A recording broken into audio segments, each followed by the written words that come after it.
Battle command uplink initializing. Please stand by. When Tempest Rising launched on April 24th, I think even the villainous Kane might have started moving in his grave to see if the Danish developers at Slipgate Ironworks could have delivered on their promise, and that was creating a worthy spiritual successor to Command & Conquer, a franchise Electronic Arts has left gathering dust for far too long, apart from that short mobile attempt.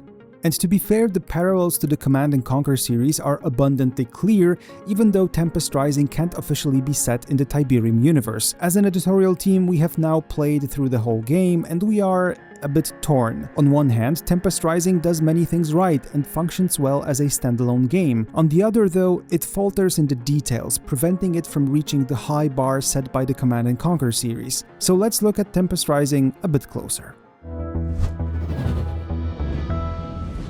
Unlike RTS games such as Age of Empires, Tempest Rising emphasizes action over extensive base building, just like Command & Conquer. Instead of green Tiberium, you'll be harvesting red Tempest, a resource that emerged in this alternate timeline after the Cuban Missile Crisis escalated into a full-scale nuclear war. At the start of a match, you'll build power plants for energy, followed by Tempest harvesters, barracks, war factories, and other structures. You'll use these to build up your ground and air forces, secure additional Tempest fields, and engage the enemy. Naval combat is absent, the developers skipped adding a navy, and to be fair, that's something we didn't particularly miss. Naval units in many RTS games can be a pain in the butt, leading most players to stick to land-based maps anyway. A third faction has also been intentionally omitted for now. Currently playable are the technologically advanced GDF, or Global Defense Forces, and the somewhat more unconventional Tempest Dynasty faction, representing a blend of Eastern Bloc and Asian influences clearly modeled after CNC's Brotherhood of Nod. The third faction, referred to as the Veti,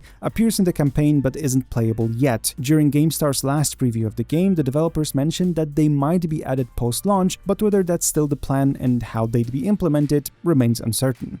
But let's go back to gameplay. Harvested Tempest is automatically converted into credits, the currency used for nearly everything. Structures, upgrades, repairs, and units. Unlike the typical RTS standard, you can queue up multiple items simultaneously because resources are deducted gradually during construction or training and not upfront when you click the button. If your credits run out, all active production and research queues are paused, and this means that thousands of credits can be tied up in unfinished tasks. If you desperately need units now, you'll have to manually cancel other items in the queue to free up resources. This system requires careful resource management and planning, otherwise your production can quickly grind to a halt. The core gameplay loop works very well overall, hardly surprising given that Command & Conquer pioneered it. However, don't really expect major innovations here. In fact, some design choices feel dated, like certain awkward default hotkey placements seemingly kept just because that's how CNC did it.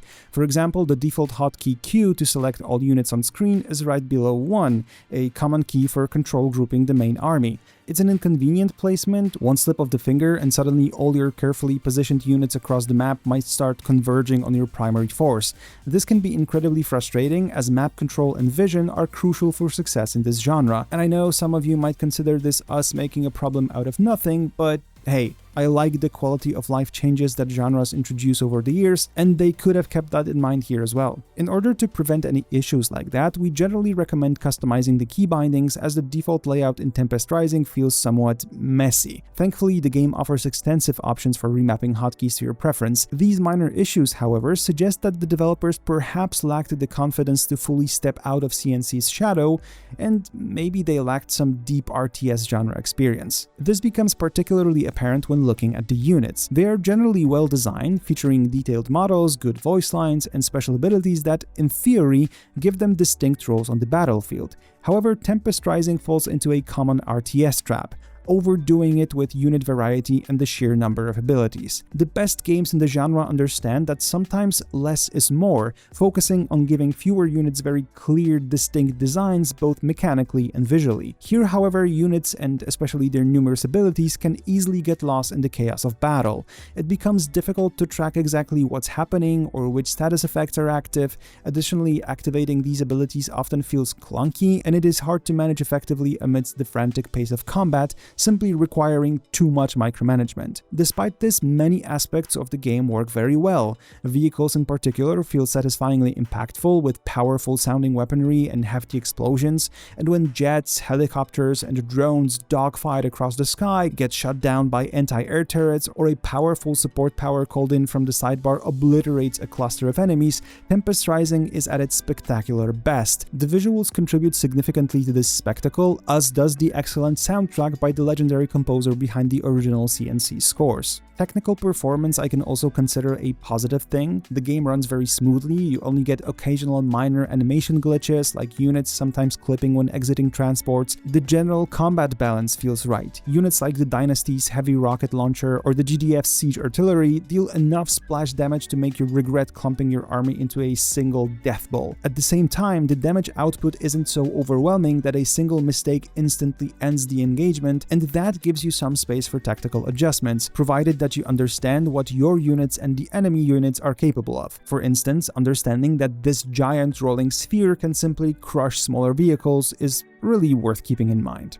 We also hugely appreciate that the two playable factions feel distinctly different. The Dynasty, for instance, constructs buildings via their production tab first. Once completed, you place the structure on the map where it becomes instantly operational. However, if you forget to place it, the completed building icon blocks the entire production queue until deployed. The GDF, in contrast, places building foundations directly onto the map, and multiple structures can be built sequentially without needing constant attention for placement.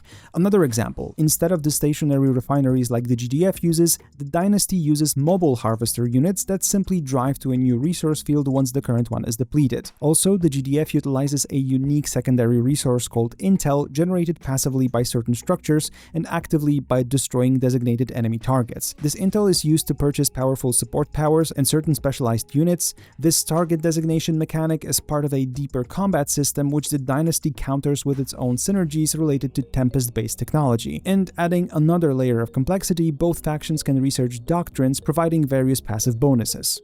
It's worth mentioning here that Tempest Rising features a population cap of 200 units. While this makes sense for game balance and still allows for substantial army sizes, it might disappoint players hoping for limitless unit counts. And to be fair, we weren't that bothered by the unit cap. We'd have much preferred getting a third playable faction at launch, since the strategic interactions with only two factions can become repetitive relatively quickly. One thing that could be better though is the AI. Currently, it demonstrates competent unit control, dodges artillery effectively, and occasionally it launches well-coordinated attacks. However, during longer sessions, it often fails to maintain pressure or scale effectively, diminishing the late-game challenge. Also, unit pathfinding isn't always optimal. Units occasionally take longer routes or get stuck on terrain or even each other. Furthermore, units sometimes seem to forget their move attack order after an engagement, simply stopping in place instead of continuing to their destination. Especially in multiplayer, which, by the way, runs very stably, you'll need to keep a close eye on your units and micromanage them more rather than just rely on a single attack move command across the map. Okay, that's enough about the core gameplay. Let's talk about the campaign. It serves as an introduction to the world and offers 22 linear missions in total, 11 for each faction. The story revolves around the conflict between these two power blocks struggling for control of Tempest and global supremacy in the aftermath of the nuclear war. Similar to the Brotherhood of Nod, the Dynasty is organized like a cult around a charismatic leader, while the GDF functions essentially as a slightly futuristic NATO-esque military force. The narrative is presented through minimally interactive mission briefings. While visually polished, they lack the narrative depth and the cheesy charm of the iconic live-action FMV cutscenes from the classic CNC games. And sure, while the lack of FMVs is understandable given budget constraints, the overall plot of Tempest Rising was still disappointing. Beyond generic military tropes and tried conspiracy theories, it offers little substance. Even the main characters remain underdeveloped and forgettable. Unfortunately, Tempest Rising fails to capitalize on the potential hinted at in its story trailers. Only the Dynasty campaign attempts any kind of plot twist and introduces at least one thought-provoking element. It also touches on the idea that the GDF's self-appointed role as a world police isn't universally welcomed, leading some regions to view the Dynasty as liberators instead of the GDF. Otherwise, Tempest Rising misses an opportunity for more compelling storytelling by structuring its two campaigns in parallel, like the very first CNC, rather than having them follow each other chronologically. This means both campaigns cover largely the same uninspired ground for much of their duration, only to rush towards a conclusion in the final missions. Overall, the campaigns are adequate, featuring some nicely produced pre-rendered intro sequences for each mission to set the stage. However, they fail to build a truly memorable world or lore comparable to that of Command & Conquer. A similar sentiment applies to the mission design. The missions are generally fun and well constructed, altogether with optional objectives, hidden resource crates, and the obligatory explosive red barrels scattered off the main path. However, truly surprising or standout moments are rare. Additionally, the campaign often introduces new units or gameplay concepts poorly, sometimes featuring them in just a single mission as if unsure how to integrate them meaningfully into the broader experience. The overarching progression mechanics fare better. After each mission, you earn points and credits that can be spent on permanent upgrades and bonuses for subsequent missions. For example, you can unlock a perk that automatically produces all vehicles starting at Veterancy level 2. Yes, units gain Veterancy within missions, another system that the game doesn't clearly explain. And so our impression of Tempest Rising constantly oscillates between genuinely impressive and disappointingly mediocre. The voice acting is solid, the way the game pauses for mid-mission objectives using camera panning to highlight new situations while also autosaving is fundamentally a good design choice. However, it wrestles control away from the player far too often, sometimes right when units are heavily engaged in combat, which can be definitely disruptive. Ultimately, Tempest Rising succeeds in capturing the general feel of classic Command & Conquer gameplay, but repeatedly stumbles over its finer details, those small, polished elements that separate a truly excellent RTS from merely a decent one. It's hard for us to give you a definitive answer on whether you should try Tempest Rising on your own, or if you really miss Command & Conquer, just come back to the originals. Hopefully, hearing what we had to say about the game today helped you make your own decision. Regardless, if you got to play the game, tell us what you think about Tempest Rising. Thank you for watching. Take care.